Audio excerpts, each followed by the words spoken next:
The 2022 World Cup felt like the perfect ending. We saw Messi lift the trophy, and it felt complete. A dream finally closed. But what if Messi wins the World Cup again and settle the GOAT debate once and for all? Winning a World Cup once already places a player in a category almost no one ever reaches.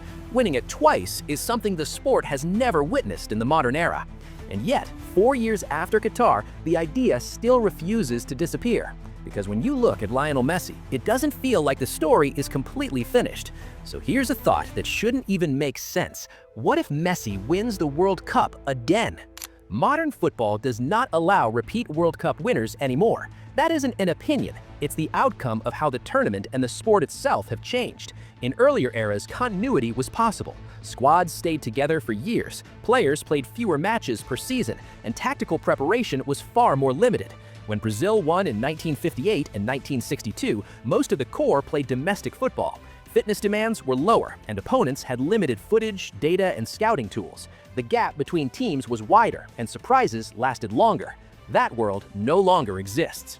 Since then, defending champions have repeatedly failed. Brazil couldn't repeat in 2006 despite arriving with Ronaldo, Ronaldinho, Kaká, and Adriano. Spain collapsed in 2014 after dominating world football for 6 years. Germany exited in the group stage in 2018 as reigning champions. France came close in 2022, but even they couldn't finish the job. These weren't weak teams, they were exposed teams. The 4-year gap now works against champions. Players age out of peak condition. Club football drains physical reserves. Every tactical detail gets dissected.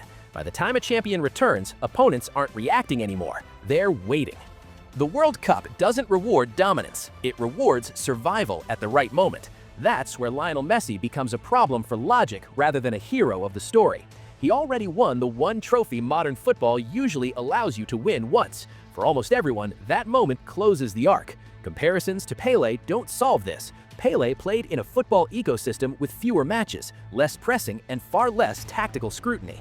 Modern football shut that door decades ago. So winning again wouldn't just mean beating 7 opponents, it would mean overcoming a tournament structure that has repeatedly destroyed champions before him.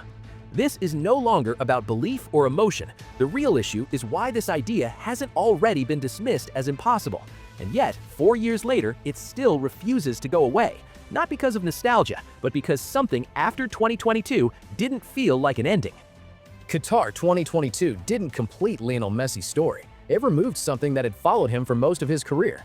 For years, every World Cup match felt like a trial. The final lost in 2014, penalty shootouts, the weight of comparisons that never stopped. Club football had already settled his status, but with Argentina, every tournament reopened the same argument.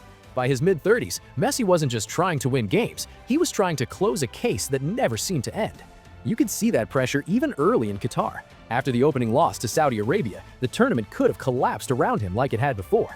Against Mexico, with Argentina on the edge of elimination, Messi didn't chase the game for 90 minutes. He waited for one moment, one strike from outside the box, and the entire tournament shifted. That was the first sign of something different. From there, his approach became increasingly controlled. Against the Netherlands, he didn't dominate the match physically, but he dictated it emotionally, slowing the tempo, picking moments, deciding when to intervene.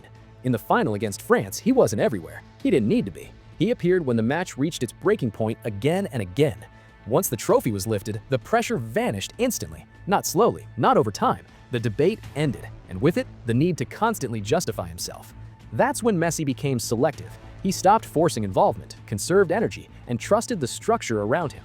This is what people miss about decline. Some players fade when pressure stays. Others become more dangerous when it disappears. Messi now plays without legacy anxiety, and that changes everything, which shifts the focus away from him entirely. If he no longer has to perform miracles, does Argentina still work?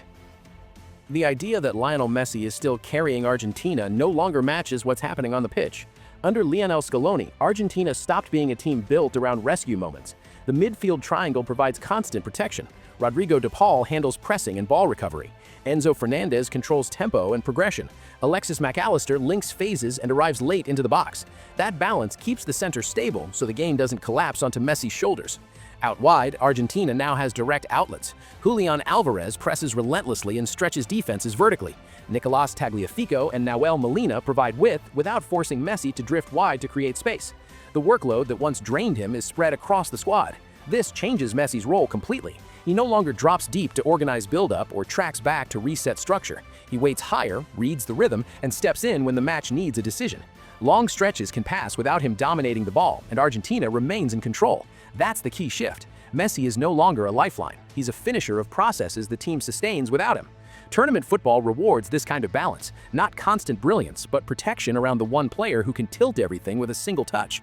But systems don't stay fresh forever. They age, they get analyzed, and eventually they're tested, which is why history still looms. Champions almost never repeat.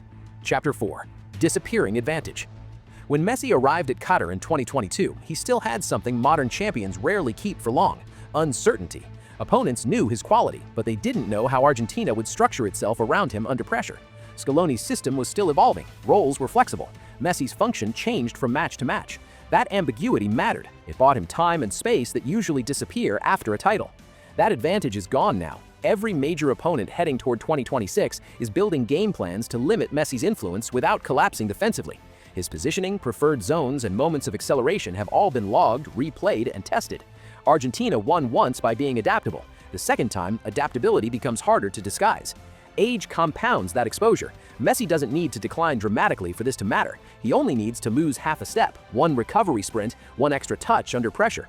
At this level, those details don't reduce quality, they reduce margin. Champions don't fail because they forget how to play. They fail because the advantage they once had quietly disappears while everyone else sharpens against them. Messi is now defending success rather than chasing it. That changes how opponents approach him, how matches open, and how risk is managed around him. It makes the situation more fragile than it appears, because if that advantage is gone, something else has to replace it, and that leads to the real tension ahead. By 2026, Lionel Messi will be 39 years old. That number isn't poetic, it's a variable football has no clean data for. There's no historical curve for how a player like him behaves at that age on this stage. Not in talent, but in availability. The uncertainty isn't whether he can still produce quality, it's how often and under what conditions. How many minutes he accumulates before the tournament matters. How often his body is pushed through full seasons matters. Whether he arrives fresh or protected is still unknown. What makes this different from past cycles is that Messi no longer needs to carry volume. The question is whether he can peak selectively. Can he be managed so that his highest intensity is reserved for specific phases, specific matches, and specific moments? Argentina's structure will decide that. If the system shields him properly, his influence doesn't need to be constant. It needs to be precise. World Cups aren't won anymore through dominance. They're won through timing, moments where the tournament turns on a single action. Messi doesn't need to be the best player across 7 matches. He needs to be decisive in 5 or 6 situations where the game tilts permanently.